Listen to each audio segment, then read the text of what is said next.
What is going on YouTube? Hit it back making another brand new Crypto TV episode. In today's video, we are going to be looking at XRP, Ethereum, Bitcoin, Cardano, as well as the S&P 500. As you guys know, I like to do a different cryptocurrency here on the channel every single week with your guys' help. So definitely make sure to comment your favorite altcoin down in the comment section below, so I can pick one for review in next week's videos starting on Monday, so not too far away. More importantly, what we're going to be looking at in today's video is pretty much trying to find what could be the top four. Most of these cryptocurrencies, yesterday we made a video basically trying to find where the top resistance would be, kind of catching ourselves back up to what exactly is going on within these markets as we saw major pumps across all the cryptocurrencies, specifically XRP, which was the underdog, finally getting some volume into its, into its market that would allow us to pump even higher back to $1, where that resistance level is, all the way from about 82 cents to $1. Huge run. We also talked about Cardano, which exploded, which is still currently exploding now at $2, which was currently at $1, so it pretty much doubled in price, which is also absolutely phenomenal for the run that we've had. And I'm glad we looked at this cryptocurrency in this week's videos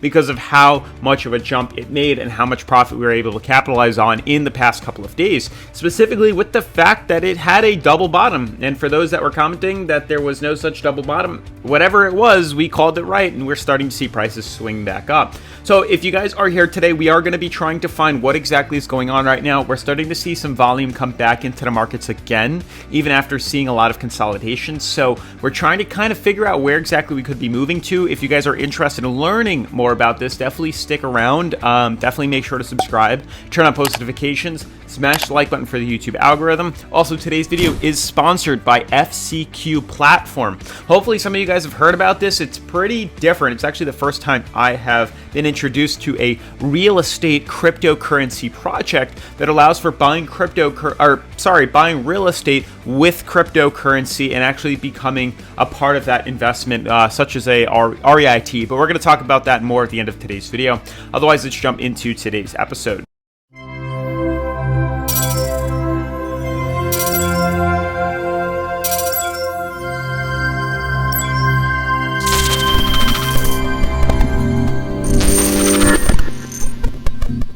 Alright guys, so top 10 cryptocurrencies, things are doing pretty well actually. We're up about 4.13% at $1.95 trillion. Top 10 cryptocurrencies, everything is doing really well. Overall, you can see the current 7-day average is doing insane. We're up 40 to 50% on most of these cryptos. Cardano, wherever Cardano may sit, I know is pumping. I can't really find Cardano. Let's see.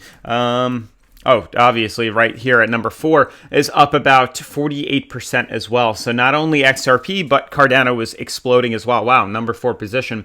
We're not really seeing a big run right now. It's only Cardano that's, pretty much catching up to these other altcoins, but everything else is up about 4 to maybe 5%, but it seems to be about 4 to 5% average on these cryptocurrencies. And what I want to talk about mainly is why we're still getting volume in this even after the major reversal. So we're seeing a lot of interesting movements right now. A lot of people are on and off about whether or not we should be buying back into this market, anticipating another run, or if it is too late and they should just sell off. That's kind of the questions I'm trying to cover in today's episode. I'm just kind of flipping through these different altcoins and cryptocurrencies. This is Bitcoin and what we could be looking for, as well as Cardano, which is just it's just soaring in price. So currently what I'm starting to notice right now is we are hitting resistances. It's clear as day.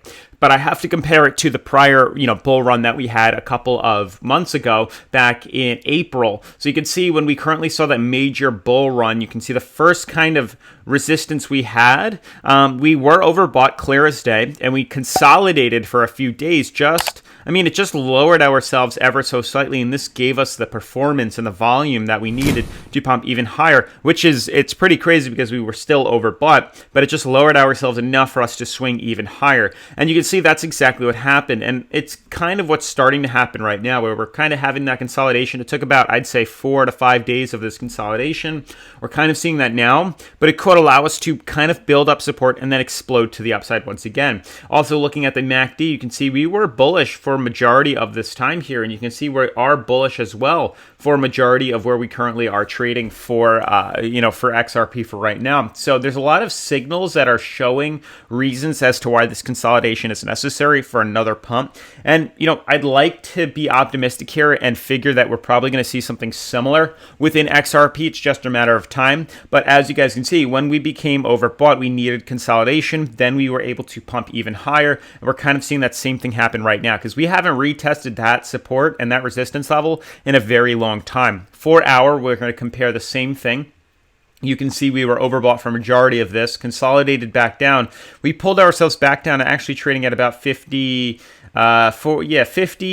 on the relative strength indicator. We pulled ourselves kind of similar to where we were back then currently. And you can see we didn't fall as low, but we did consolidate very similar to what happened here when we currently retested that. So there's a good chance we are going to be breaking through that resistance again and seeing a big swing to the upside. And then lastly, to confirm this, looking at our our weekly charts, you can see where that resistance level was. It's kind of a blip here. It didn't even affect the price, and we're kind of just exploding through that currently right now. So ultimately, I think we became from about, from the break we had, we became overbought at about 80 on the weekly. Notice that was really not too long. We have plenty of potential to retest that and recapitalize on that for right now within the weekly charts. So everything is kind of leading towards the dollar resistance right now. That's kind of where my head's at. Now, we did make quite a bit of profit. We made a lot of profit. I know a lot of people were reaching out to me telling me we made a really good trade the other day, especially with Cardano and XRP. The second we saw confirmation of a breach above the resistances, as well as just the double bottom play to begin with, we were looking for a more bullish, optimistic run.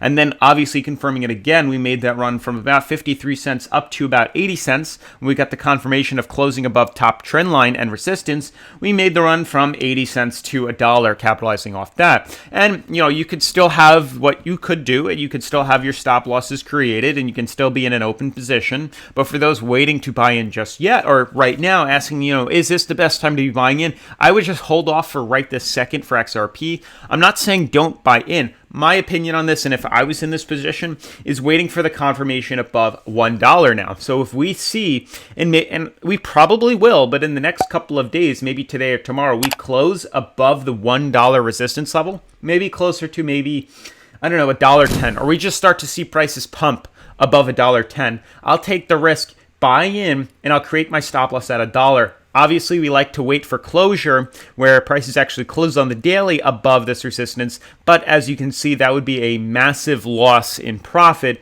if we waited that long. So we have to use other examples. So maybe we'll use the 4 hour. If we can confirm 4 hour closing, above resistance, closing at maybe $1.10, then maybe we'll buy into this market here. We just need this confirmation. We need a 4 hour confirmation of a closure above that dollar resistance, closing close to $1.10. Once that is confirmed, then we will be buying in and running this coin up because it's literally at its breaking point, guys. For XRP, the second we get confirmation above $1, if you haven't bought in, I would, consider doing so. And we'd be doing it on BitYard, really just looking at XRP, setting up our positions right here. You can kind of see clear as day where that sideways resistance is lying. If we just draw this right here, our horizontal line, clearly capped right here. You can see the problem zone right here where we've had problems retesting this resistance level and haven't been able to break through here. We clearly exploded above our our trend line and our downtrend,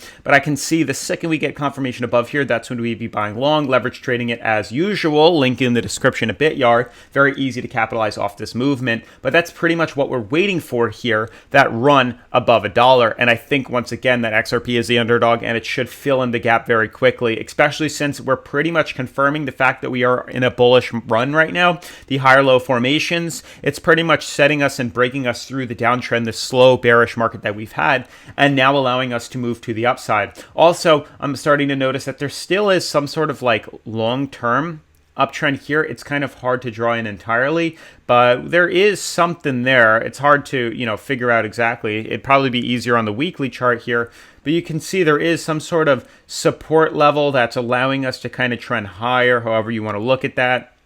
something along the lines of this, which is pretty much how all these cryptocurrencies are holding. There is some sort of support here, as you can see, that's allowing us to retest bottom resistance or bottom supports and allowing us to push higher. So once again, to reiterate, we break through $1 on XRP, it's buying season, especially for me, using BitYard to capitalize off this run very quickly.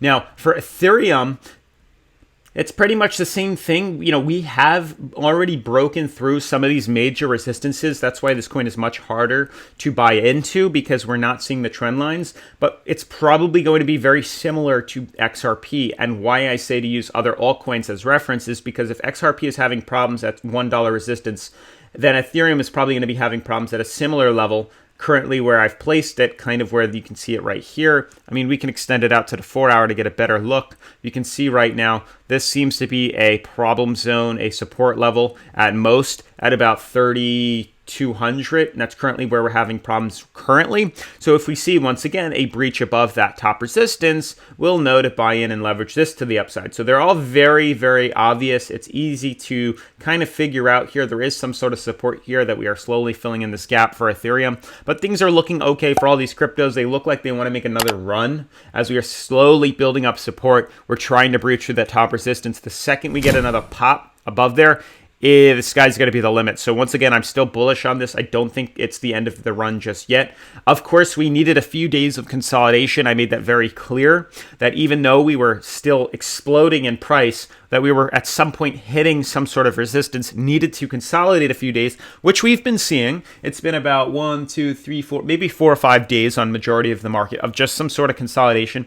And what that's done is it's lowered ourselves for the most part on the relative strength indicators to allow ourselves to pump even higher. So Cardano pretty much leading the way right now, pretty much showing everyone, okay, this is exploding way early. There's a good chance the other cryptos are going to be doing the same. As for a top for here, this is FOMO right now. So I can easily see maybe up to all-time highs retesting that top resistance again. It's only a matter of time now. We saw a major pump capitalizing up to here.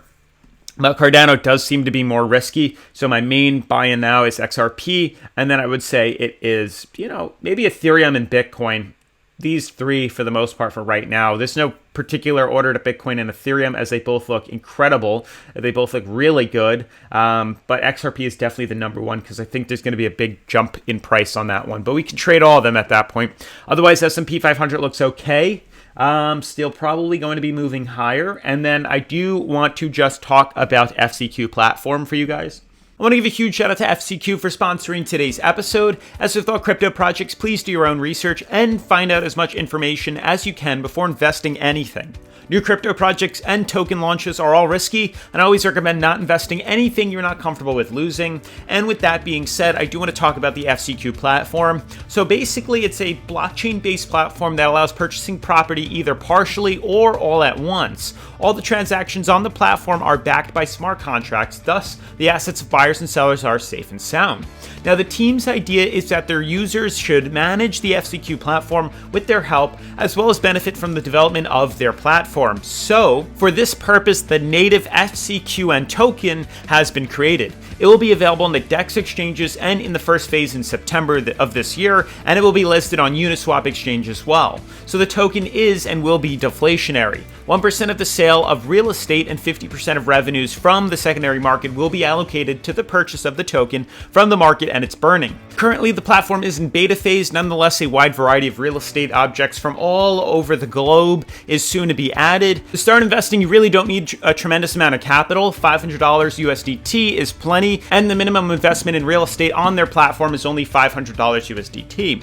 So each individual property is accompanied by a description of its main characters, prices of objects token, total value, minimum investment, annual rate of return, dividend payment date, fundraising end date, and the number of tokens available for the purchase. Initially, commercial real estate that brings income without maintenance will be presented on the platform. A wide variety of the objects will be introduced later on, and the platform provides opportunities for investments and furthermore for the subsequent resale of real estate tokens and income generation. Now, this platform to me sounds similar to what most people would recognize in the real estate world as a real estate investment trust or an REIT, which is a company that owns, operates, or finances income-generating real estate, modeled after mutual funds REIT pools the capital of numerous investors, and this makes it possible for individual investors to earn dividends from their real estate investments without having to actually buy, manage, or finance the properties themselves.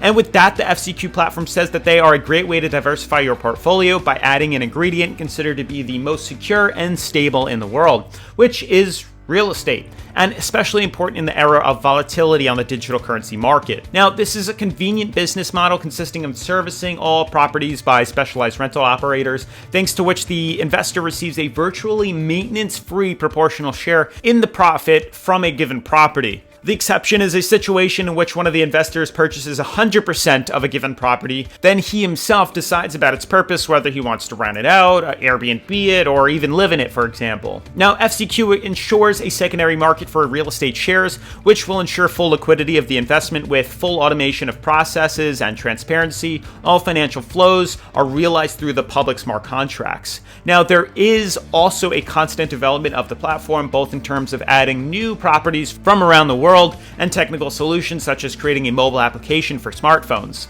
Now, the platform works like this. To make a transaction on FCQ platform, you must create a user profile, accept the regulations, and go through the KYC procedure, which we should all be familiar with.